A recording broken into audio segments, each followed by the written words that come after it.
नमस्कार। मैं doctor Nirav Mehta, consultant psychiatrist, मनोचिकित्सक, सूरत से आपसे एक बहुत महत्वपूर्ण बात करने के लिए आज उपस्थित हुआ हूँ। आखिरी 1-2 दिनों में मैंने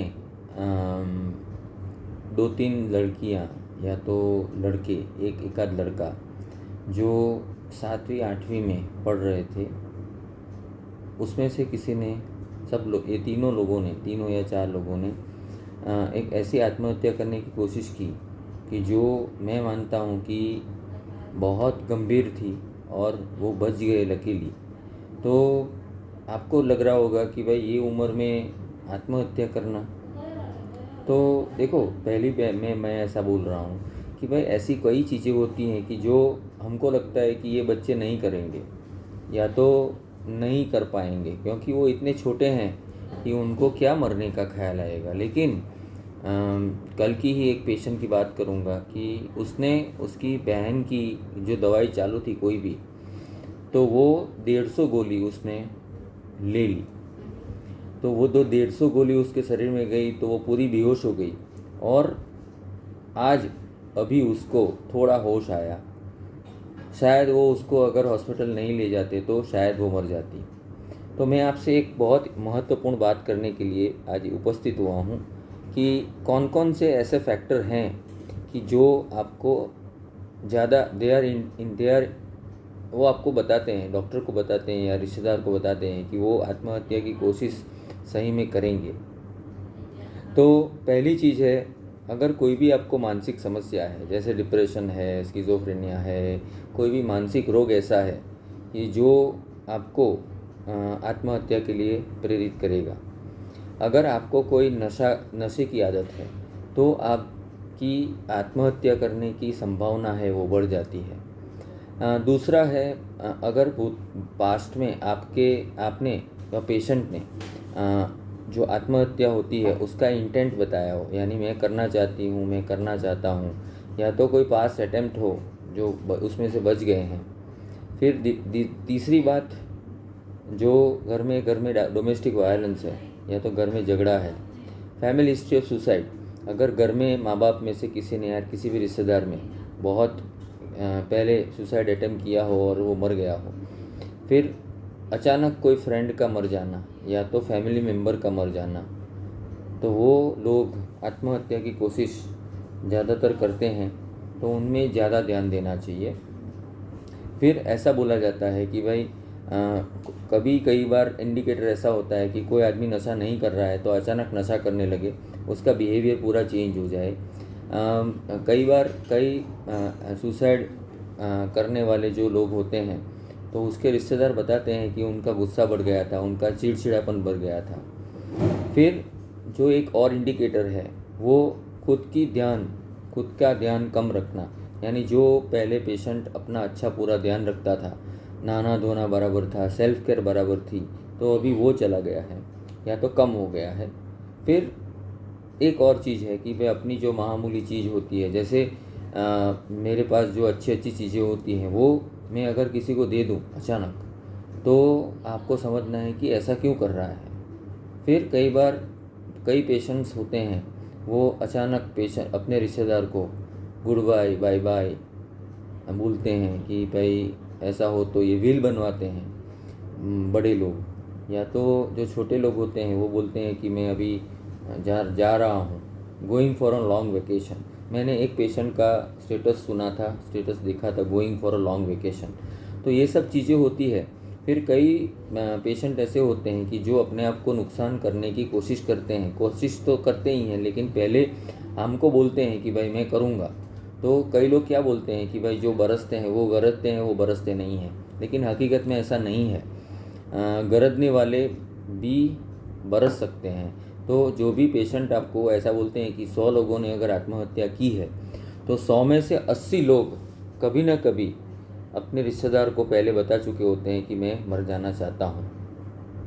फिर कुछ ऐसी चीज़ें इकट्ठा करना जिससे आत्महत्या करना संभव है। तो ये आपके कुछ लक्षण हैं कि जिसमें आपको ज़्यादा ध्यान देना चाहिए।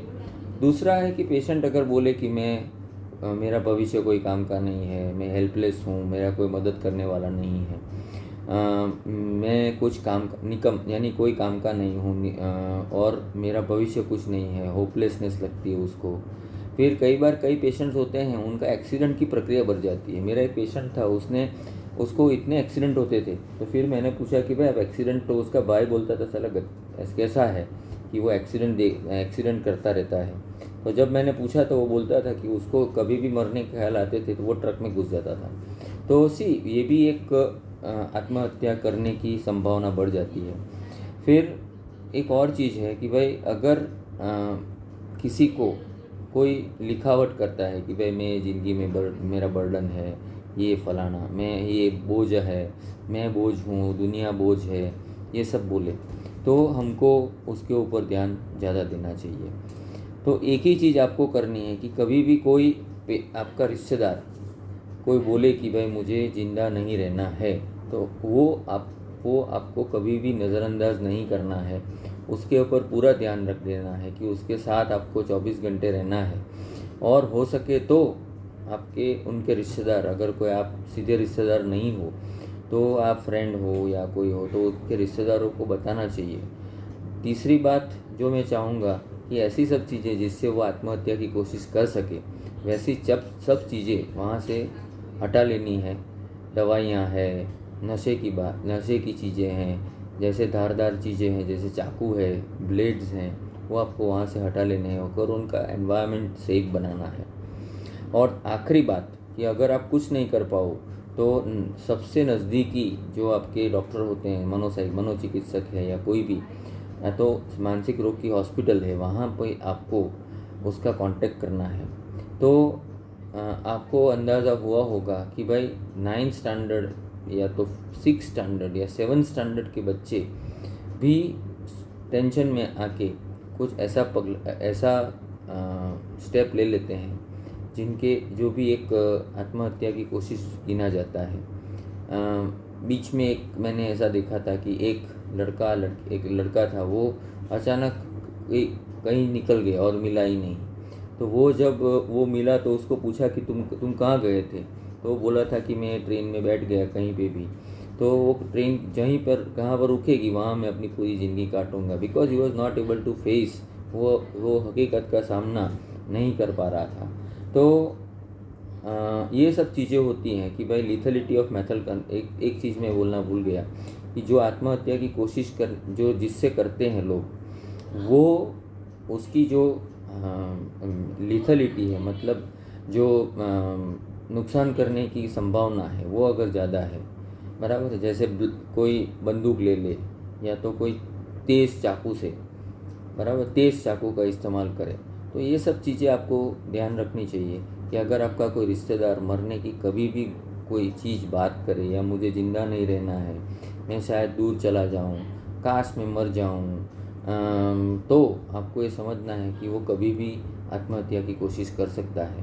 तो यही मेरे दिमाग में एक चीज़ आई कि आज मैं आपसे बात करूं, शायद आपको मदद करे।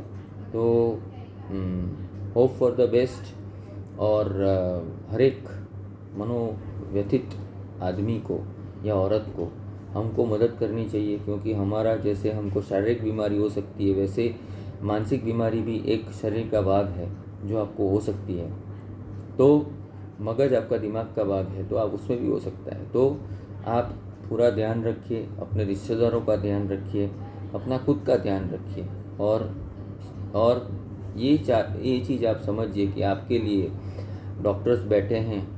कभी भी मरने का ख्याल आए, कभी भी कोई ऐसा प्रयत्न नहीं करो कि जो आपके शरीर को विकलांग बना पाए, या तो आप मर जाओ ऐसा, क्योंकि आपके पीछे आपका फैमिली बैठा है जो आपके लिए बुरा महसूस कर रहा है। अगर आप मर जाओगे तो उनका सपोर्ट नहीं रहेगा।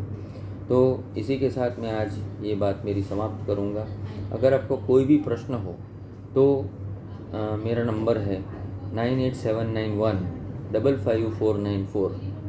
इससे आप कभी भी कोई भी आत्मघाती दर्दी हो तो ये नंबर आपके दिमाग में होना चाहिए कि भाई ये नीरव है, नीरव मेहता, वो आपकी मदद करेगा। और किसी और कोई है तो भी आपको मुझे फ़ोन करना है और मैं आपकी पूरी मदद करने की कोशिश करूँगा। नमस्कार।